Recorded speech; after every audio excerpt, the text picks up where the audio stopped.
Hello to all of our LightPoint listeners. This is Dr. Don coming at you again with another daily LightPoint. I appreciate you all who have been tuning in. This is a growth process for me, for the podcast, and for our listeners. And we're just bringing you along this journey. That's the whole point of this process. So just thank you all for just being gracious. And really, many have shared that they're starting to gr- obtain some great insights and considerations as they navigate uh, their life as a leader, personally and professionally. So thank you.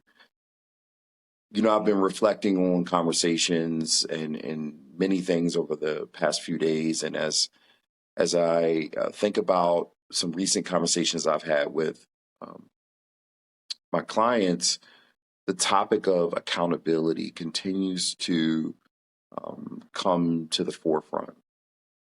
And oftentimes, when I'm thinking about accountability, I'm referencing the premise of victimhood versus accountability. Because the reality is, it's easier for us to navigate into the realm of victimhood. And you may say, "What do you mean? I'm not a victim. I'm not a victim."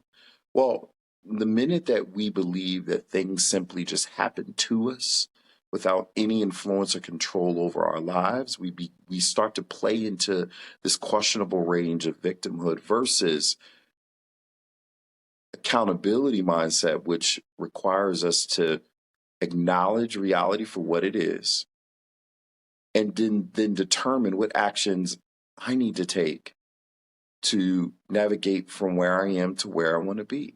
It's that simple. From the most minuscule things, such as I'm caught in traffic, right? We can easily drift into this victimhood mindset. I'm caught in traffic. Oh my goodness, I'm going to be late for work. I can't believe this. Why are they driving this way? What's going on? I wonder if there's an accident, right? I'm blaming the person in front of me for braking too often. I'm blaming the person behind me for riding me. I'm blaming the new traffic light that they installed 2 streets up that's causing the backup, right? Whatever it is, it's easy to drift into this victim mindset versus acknowledging, okay, I'm caught in traffic. Now, one, did I even leave at the appropriate time and anticipate traffic so that I could reach my destination on time? What could I do during this time to make it productive and not allow myself to get into a negative space? Maybe there's a podcast that I need to listen to. Maybe there's some calls I need to make.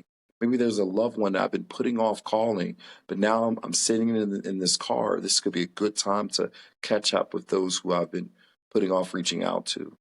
Whatever that may be, the reality is it's easy to drift into the space where we don't feel like we're in control. Even that wait and hope mindset.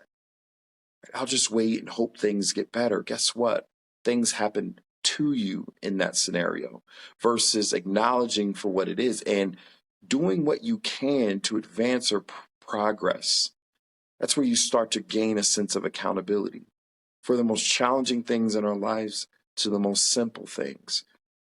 There's a tool that I often use. It's called the accountability ladder. If you Google it, you'll find it anywhere. And there's different iterations or versions, but find one that speaks to kind of this tiered everything from denial to blaming others to waiting and hoping to this transcendence when you actually acknowledge the reality and then decide to do things about it. Then you start to get really curious about the real impact you can have to the extent that you are truly accountable to that thing or that circumstance. That's at the top of the ladder. So I challenge you all to examine how often do I go down the accountability ladder and find myself in this mindset that all these things are happening to me versus, you know what? This thing did happen. And there may be aspects that I own or can influence. Maybe I couldn't influence it, but what do I do now? Then how do I take the necessary steps forward, even if that means asking for help? The minute you acknowledge it, you can then get control of it or an aspect of it, and you can do something with that versus staying in this place. Things don't happen to you, they happen because of you. With that being said, Have a great day. We'll talk to you soon.